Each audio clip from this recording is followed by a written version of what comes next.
ఈ డయాస్ మీద పెద్దలకు పిల్లలకు నా ఆశీస్సులు, ముందున్నటువంటి పెద్దలందరూ కూడా నా శుభాశీస్సులు.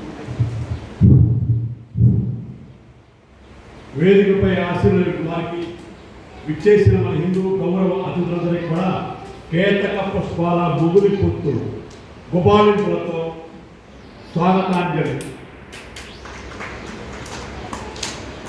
అసలు వాళ్ళు వచ్చినటువంటి కార్యక్రమం ఏమిటంటే, చిన్నవాళ్ళకి చెప్పాలి. సంస్కృతంలో మీరు చెప్పారంటే మా చైతన్య మాస్టర్కి శాల్యూట్.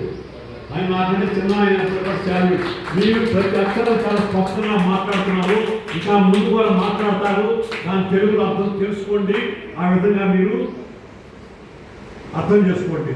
కొంతమంది అక్కడ ఇద్దరు పిల్లలు రాలేదు, వాళ్ళు కూడా నేర్పండి. వాళ్ళు కూడా మీ పిల్లలందరూ కూడా మీ ఫ్రెండ్స్కి చెప్పండి, నేర్పండి, నేర్పించండి. పోతే మనం రెండు ముక్కలు సనాతన ధర్మం ఈ మధ్య చాలా ఇదిగా వాడుతున్నటువంటి వాక్యం. సనాతన ధర్మం అంటే ఏమిటి? హలో పిల్లలు, మీరు వినాలి. మీరు భావి భారత పౌరులు. రేపు 2047లో రాజ్యాంగానికి సంబంధించిన కానీ స్వతంత్ర సంబంధించిన కానీ మీరే దేశాన్ని ఏలాలి. మీరు ఉన్నతమైనటువంటి శాఖల్లో ఉంటారు, ఉన్నత విద్యను అభ్యసిస్తారు. కాబట్టి మీరందరూ కూడా పెద్దవాళ్ళు చెప్పి శ్రద్ధగా వినండి. ఇప్పుడు మీరు సంస్కృతంలో చెప్పారు కదా, నాశాలు ఎంతో కఠోరంగా చేయించబడి మీరు అంత పెద్ద అక్షరాలు వచ్చాయంటే చాలా గొప్ప విషయం. అది సనాతన ధర్మం అంటే సనా అనగా ఎల్లవేళ, తనం అంటే ఉండునది, సనాతనం. ఇప్పుడు ఎప్పుడు భవిష్యత్తులోనూ మరణం లేకుండా ఉండునది. ఒక వ్యక్తి కానీ వ్యవస్థ కానీ ఒక నిర్దిష్టమైన నియమాలను పాటించడం, దట్ ఇస్ కాల్డ్ సనాతన ధర్మం. మన ధర్మం, మన గర్వం. గడప లోపల మన కులం, గడప దాటితే హిందువులు వీఆర్ హిందూస్ అని గుర్తుపెట్టుకోండి. ప్రియ బంధువులం, ధర్మార్థకులం. హిందువులను గర్వించు, హిందువుగా జీవించు. ఎతో ధర్మ తతో జయ. ధర్మం ఎక్కడ ఉంటుందో అక్కడే జయం ఉంటుంది. నేటి మన భారతదేశానికి దశ దిశ రక్షకులు గౌరవనీయ మా నరేంద్ర మోడీ గారు, ఉత్తరప్రదేశ్ గవర్నర్, ఉత్తరప్రదేశ్ సీఎం గారైనటువంటి యోగి ఆదిత్యనాథ్ గారు, హోంమంత్రి మొదలైనటువంటి వారు భారతీయత అనే డిఎన్ఏ కలిగిన నాయకత్వం ఉండబట్టి ఈ రోజున మన భారతదేశంలో సుభిక్షంగా ఉండగలుగుతున్నాం. నాలుగు పక్కల మన శత్రువులు పెరిగిపోతున్నారు. అటు చూస్తే బంగ్లాదేశ్, ఇటు చూస్తే పాకిస్తాన్, ఇటు చూస్తే పైన చూస్తే చైనా, అటు చూస్తే ఆఫ్ఘనిస్తాన్.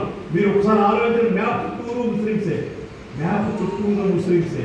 కాబట్టి మనం చాలా గట్టిగా కరగాలి, శక్తియుక్తంగా కరగాలి, భక్తియుక్తంగా కరగాలి. ఇప్పుడు అడవులో అన్ని జంతువులు భయపడేది ఏ జంతువులు చూసి తెలుసా మీకు? ఎనిబడి ఏమన్నా సింహం. అది ఓకే, తప్పక పట్టండి. అడవులో సింహాన్ని చూస్తే ఏరికే పరారవుతుంది. కాబట్టి మనం కూడా భారతీయ హిందువులను సింహాలుగా పెరగాలి, సింహాలుగా ఉండాలి.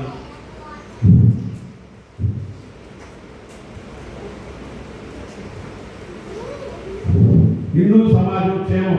వీరు ఓ తపస్వి, మహర్షి, అనుపేరు నాయకుడు, ప్రేమించే గోత్రాలు, సేవ చేసే నక్షత్రాలు, భవిష్యత్ తరాల సంపదకు మనం ధర్మకర్తలం. చెట్టు కొమ్మపై కూర్చున్న పక్షికి అది ఇరుగుతుందనే భయం ఉండదు. ఎందుకంటే పక్షి నమ్ముకున్నది కొమ్మని కాదు, రెక్కలు. ఇప్పుడు మనకి పక్షి నిల్చోడు చూశారు కాదు కొమ్మ మీద. మీరు అనుకుంటారా ఇరిగిపోతే కింద పడుతుంది? ఇరి కాదు, అది ఇరిగినా కింద పడదు. దాన్ని నమ్ముకున్నది ఎవరిని? రెక్కలు నమ్ముకూడదు. ఎస్, అట్లాగా మన శక్తిని నమ్ముకోవాలి, మన భక్తిని నమ్ముకోవాలి, మన యుక్తిని నమ్ముకోవాలి, మన నాయకులను నమ్ముకోవాలి. ఈ రోజు రాబోయే హిందూ సమాజానికి కావాల్సింది, పెరగాల్సింది, ఇంటి నిండా ఒంటి నిండా నింపుకోవాల్సింది స్వీయ సమిష్టి రక్షణ. స్వీయ సమిష్టి రక్షణ అంటే సొంతంగా బలం ఉండాలి. సొంత బలం అంటే కండబెట్టడం కాదు. మంచి విద్య, ఒకే టెక్నాలజీలో ముందుండాలి. ప్రపంచంలో జరుగుతున్న ప్రతి టెక్నాలజీ నేర్చుకోవాలి. ఇవాళ మన 142 కోట్ల ప్రజలు మన భారతదేశం. తెలుసున్నది మీకు? 142 కోట్ల మంది. ఇజ్రాయెల్ దేశం అనేది ఒక దేశం, చిన్న దేశం. అది మన హైదరాబాద్ పట్టదు అది. దాని జనాభా 95 లక్షలు మాత్రమే. ఇవాళ చుట్టూ 7 ముస్లిం దేశాలు ఉన్నాయి ఆ కంట్రీకి. ఇజ్రాయెల్ అంటే వాళ్ళకి ఉచ్చబడతాయి. బికాజ్ ఆఫ్ టెక్నాలజీ వాళ్ళు దేశం కోసం సర్వస్వం అప్పిస్తారు. ముందు ప్రధాని కొడుకు కూడా ఆర్మీలో పనిచేస్తారు. అంటే దేశభక్తి అంతా ఉండాలి అని మీకు చెప్తున్నారు. మీకు ఇది ఎదురు చెబుతానంటే దేశభక్తి ఇంపార్టెంట్. దేశం క్షేమం ఉంటేనే మనం క్షేమం ఉంటాం, అది గుర్తుపెట్టుకోండి. దేశం క్షేమం ఉంటేనే మనం క్షేమం ఉంటాం. ఎవడో దాడి మనం వెళ్ళిపోతాం కదా.